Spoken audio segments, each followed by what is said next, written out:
네, 이번에는 정치 알아야 바꾼다 정치 알바 시간입니다. 김대식 사단법인 점프 영남지역 대표와 함께합니다. 어서 오세요. 네, 안녕하세요. 김대식입니다. 국민의힘과 민주당이 전당대회를 앞두고 누가 당대표가 될 것인가에 많은 관심이 모아지고 있습니다. 국민의힘은 4명의 후보가 등록을 마치고 선거운동에 이제 돌입을 했고요. 민주당은 이재명 대표가 대표직을 사퇴하고 연임에 도전할 것이다. 이런 예측이 나오고 있습니다. 네, 맞습니다.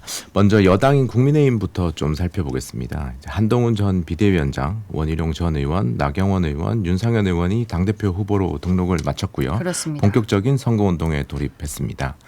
전체적인 선거 구도는 어대한으로 표현되는 한동훈 대세론과 이를 뒤집으려는 원희룡, 나경원, 윤상현 후보로 요약할 수 있을 것 같고요. 네. 이걸 좀 더 잘 이해하기 위해서 여론조사부터 좀 살펴볼 필요가 있는데요. 한국갤럽이 지난 25일에서 27일 전국 만 18세 이상 1,002명을 대상으로 조사한 여론조사에 따르면 한동훈 38%, 원희룡, 나경원 각각 15%, 윤상현 4%로 나타났습니다. 차이가 많이 나는데요. 네, 맞습니다. 국민의힘 지지층 내로 범위를 줄이면 또 한동훈 후보가 55%로 다른 후보, 원희룡 19%, 나경원 14%, 윤상현 3%를 크게 앞서는 것으로 나타났고요. 네. 자세한 내용은 중앙선거여론조사심의위원회 홈페이지를 참조하시면 될 것 같습니다. 여론조사 결과가 28일 발표된 이후 이 결과에 따라서 한동훈 후보에 대한 공격이 조금 더 강한 모습을 띠고 있는데요. 특히 출마 선언에서 언급한 최상봉 특검법 발의 제안 관련해서 배신이라는 키워드를 연결짓고 있는 모습입니다. 윤상현 후보는 저륜이 된 배신의 정치는 결코 성공할 수 없다. 원희룡 후보는 중간에 인기가 떨어진다고 달면 삼키고 쓰면 뱉는 식으로 하면 안 된다고 평했고, 나경원 후보는 특정인에 대한 배신이 국민을 위한 배신이 아니라 사익을 위한 배신이라고 지적했습니다. 배신의 정치라는 말까지 지금 나왔어요. 예, 후보들이 또 차례로 영남권을 방문했는데 지역에 끼칠 영향 그리고 앞으로의 결과 어떻게 보십니까? 먼저 배신이라는 키워드는 TK의 관련성과 엮어서 생각해 볼 수 있는데요. 네. 배신의 정치는 이제 박근혜 전 대통령과 유승민 전 원내대표 사이에 첫 등장한 키워드죠. 그래서 관련 기억을 소환하는 효과를 불러올 수 있습니다. 네. 그리고 국민의힘 당대표 선거에서 TK 대구 경북이 매우 중요합니다. 그렇죠. 후보자들이 이제 대구 경북 방문을 가장 우선순위로 하고 있고, 또 홍준표 시장과 이철우 도지사와의 만남을 가지는 것을 보면 이곳이 이번 선거에서 매우 중요한 곳이라고 이해할 수 있습니다. 네. 잘 아시다시피 당원의 약 절반가량이 영남 지역에 있고 또 원내 의원의 대다수가 이제 영남 지역에 있어서 그렇죠. 대구 경북이 매우 중요한 역할을 하게 되고, 이 지역에서 이제 한동훈 대세론이 어떻게 나타나는가에 따라서 전체적인 선거의 결과가 다르게 나타날 수도 있을 것 같습니다. 네. 아직 선거 초반이라서 예측하는 것이 조금 무의미하긴 하지만 민심, 당심 그리고 조직으로 요약해서 예측해 볼 수 있을 것 같은데요. 네. 당심이 여론조사의 지지층과 얼마나 유사한가 에 따라서 결과가 또 달라질 수 있고, 지역 조직에 큰 영향력을 미칠 수 있는 원내 의원의 지지가 어떻게 달라지는가에 따라서 또 결과에 영향을 미칠 수 있을 것 같습니다. 그리고 지속적으로 이제 언론의 관심이 커지는 모양새이기 때문에 네. 이 언론의 관심의 대상이 되는 각 후보자들이 어떻게 대응하는가, 또 어떤 모습을 지속적으로 보여주는가에 따라서 또 영향을 미칠 수 있을 것 같습니다. 당심이 여론조사의 지지층과 유사하지 않을 수도 있기 때문에 네, 맞습니다. 아직은 단언하기는 어렵다. 네, 예측하기 맞습니다. 어렵다는 말씀을 하셨고, 국민의힘은 4인의 후보로 인해서 이제 언론의 관심을 지금 받고 있는 모습인데 민주당은 전당대회 흥행을 걱정하는 모습입니다. 네, 민주당의 경우 이전부터 이재명 대표가 한 번 더 대표를 할 것인가에 관심이 모였었는데요. 네. 지난주 대표직을 사퇴했고 연임 도전을 위한 수순이라는 평가가 주를 이루고 있습니다. 그렇습니다. 국민의힘에 어대한이라는 키워드가 있으면 민주당에는 또 대명, 또 대표는 이재명이라는 말이 있죠. 또 대명. 네, 참고로 민주당은 8월 18일 전당대회를 예정하고 있습니다. 예. 이재명 대표 연임에 관련해서 여론조사 결과를 또 먼저 살펴볼 필요가 있는데요. 에이스 리서치가 뉴시스 의뢰로 25일, 26일 전국 만 18세 이상 남녀 1,002명을 대상으로 이재명 대표의 연임을 물었습니다. 네. 41.1%가 반대, 46.4%가 찬성으로 큰 차이를 보이질 진짜 않았는데. 큰 차이가 없네요. 네, 맞습니다. 단 정당 지지 여부에 따라서 조금 압축을 해보면 민주당 지지층 내에서는 찬성이 80.3%, 반대가 11.6%로 크게 높게 나타났습니다. 네. 자세한 내용은 중앙선거여론조사심의위원회 홈페이지를 참고하시면 될 것 같습니다. 자, 그러면은 찬성 여론이 더 높게 나왔는데 이재명 대표의 연임 외에 다른 경우를 상상해 볼 수 있나요? 지금 상황에서? 아까 언급드린 것처럼 지지그룹 내 찬성 여론이 압도적으로 높은 상태입니다. 네네. 그래서 그러니까 연임 외에 다른 선택지가 만들어지기 어려워 보이는 환경이고요. 사실 다른 후보자가 출마를 결심한 공간이 전혀 존재하지 않습니다. 일례로 5선의 이인영 의원이 한때 출마 얘기가 좀 돌았었는데요.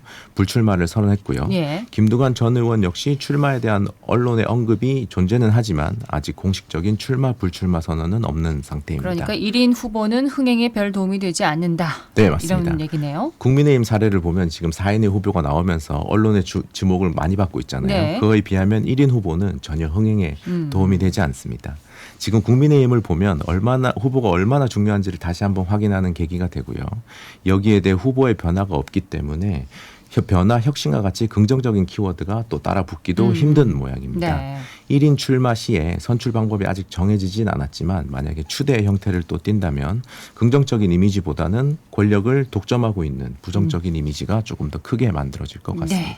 국회 얘기를 좀 해보겠습니다. 드디어 이제 완전체 국회가 되었습니다. 국민의힘 의원들이 지난주에 등원을 결정했죠. 네, 맞습니다. 지난주 방송을 기다리던 중에 관련 속보가 나왔던 것으로 그렇습니다. 기억을 하는데요. 예. 상임위 배분과 구성 관련해서 민주당이 법사위를 포함한 주요 상임위원회를 모두 가져가면서 국민의힘은 국회를 보이콧하고 상임위 배분에 대한 협상을 이어왔습니다. 예.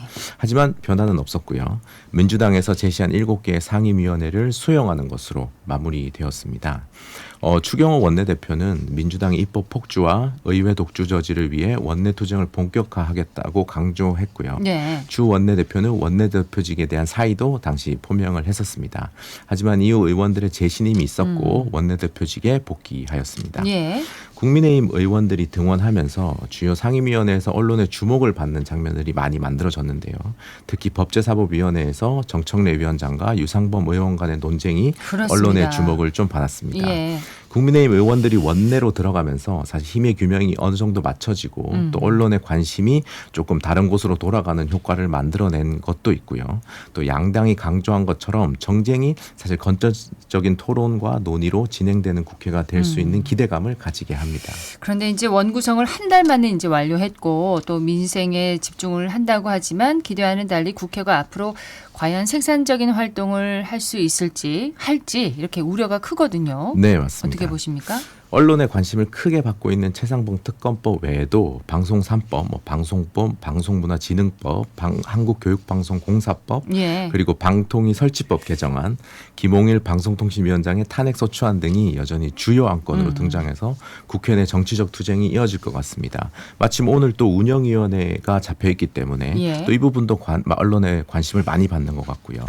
지난주 법사위는 방송 3법과 방통위 설치법 개정안을 차례로 의결했습니다. 국민의힘은 추가 논의를 하자고 계속 네. 주장하였지만 정청래 위원장이 받아들이지 않고 의결을 했죠. 방송 상법은 공영방송의 이사 숫자를 늘리는 추천권을 관련 직능단체에 줘서 지배구조를 변경하는 것을 주요 내용으로 하고 있고요. 예. 지난 21대에 민주당 주도를 추진했지만 제2요구권 행사로 폐기되었습니다. 최상목 특검법과 같이 22대 시작과 함께 재추진되는 모습을 보이고 있습니다. 예. 방송 3법과 방통위 설치법을 두고 국민의힘은 반대하고 있고 민주당은 찬성하는 입장인데 결과가 언제쯤 나올까요? 민주당이 7월 초 방송 3법, 최상봉 특검법, 방통위원장 탄핵소추안 등 주요 안건을 통과시키겠다는 의지를 지속적으로 보여주고 있습니다. 예. 그래서 여기서 중요한 것이 이제 여론과 국회의장인데 여론이 누구에게 유리하게 형성되는가, 또 국회의장이 전과 같이 중립적인 태도로 타협을 강조하면서 네. 아니면 친정이 민주당의 편을 들어주는가에 따라서 결과가 빨리 또는 늦게 나올 수 있을 것 같습니다.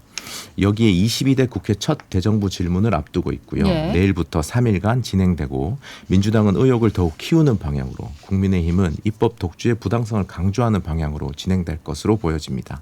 현재 진행 중인 의혹이 많아서 대정부 질문 전체 일정이 사실 험난할 것으로 예. 예상이 됩니다. 국회가 생산적인 활동을 좀 펼치기를 기대를 해보면서 오늘 얘기는 여기까지 듣겠습니다. 김대식 사단법인 점프 영남지역 대표였습니다. 고맙습니다. 네, 감사합니다.